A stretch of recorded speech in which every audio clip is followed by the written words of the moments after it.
জমির ক্ষেত্রে সব ইম্পর্টেন্ট একটা ডকুমেন্ট হচ্ছে পর্চা বা খতিয়ান। অনেকেই প্রশ্ন করে পর্চা বা খতিয়ান আমি কোথায় পাবো? এর সহজ উত্তর, এই পর্চা বা খতিয়ান আপনি 3টি জায়গায় পেতে পারেন।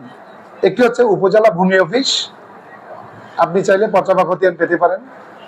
এই উপজেলা বলতে আপনার সম্পত্তিটি যে উপজেলা অবস্থিত, আপনি যেখানে থাকেন ওই উপজেলা কিন্তু না, সম্পত্তিটি যে হলো উপজেলা অবস্থিত, পর্চা বা খতিয়ান ওই উপজেলা ভূমি অফিসে আপনি পাবেন।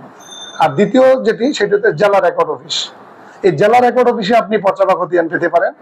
এখন সেক্ষেত্রে জেলা বলতে সম্পত্তিটি যে জেলায় অবস্থিত ওই জেলা অফিসেই আপনি এই খতিয়ান বা পর্চাটা খুঁজলে আপনি পাবেন।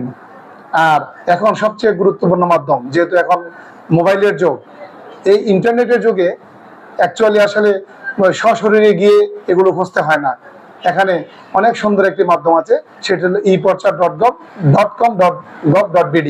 মানে এই eporcha যে একটা অ্যাপস আছে, এই অ্যাপসের মাধ্যমে আপনি যখন যদি ডাক নাম্বার, মৌজার নাম, ডাক নাম্বার, খতিয়ান নাম্বার, এই অংশের পরিমাণ, এই জিনিসগুলো যখন আপনি ম্যানুয়ালি টিক চিহ্নের মাধ্যমে দিয়ে দেন, সেক্ষেত্রে এই পর্চা আপনাকে সুন্দরভাবে আপনাকে একটা খতিয়ান দেখিয়ে দিবে, যেখান থেকে আপনার উদ্দেশ্য সফল হবে, যে জিনিসটি আপনি পেতে চাচ্ছেন।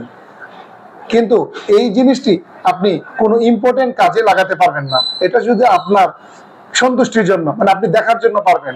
যদি আপনি যদি এটা কোনো অফিস আদালতে ইউজ করতে চান, সেক্ষেত্রে অবশ্যই এই eporcha.com এই প্রপার ওয়েতে আপনাকে আবেদন করতে হবে। আবেদন করলে সেখানে একটা ফি আছে, ওই ফি, সেটা সম্ভবত 140 টাকা। ওইটা জমা দিয়ে যখন আপনি আবেদন করবেন, দেখবেন যে আপনার ঠিকানায় সুন্দর করে ডাকযোগে বা কুরিয়ার সার্ভিস বা রেজিস্টার্ড কুরিয়ার সার্ভিসে এই পর্চাটি আপনার সঠিক ঠিকানায় চলে এসেছে। এভাবেই আপনি পর্চা বা খতিয়ান পেতে পারেন। আমার এই ভিডিওটি বেশি বেশি শেয়ার করবেন, অনেকে উপকৃত হবে। আর বেশি বেশি লাইক এবং শেয়ার করে অন্যদেরকে জানার সুযোগ করে দিবেন, এই প্রত্যাশায় ইমন ল স্টাডি আজকে এখানে বিদায় নিচ্ছি। আল্লাহ হাফেজ।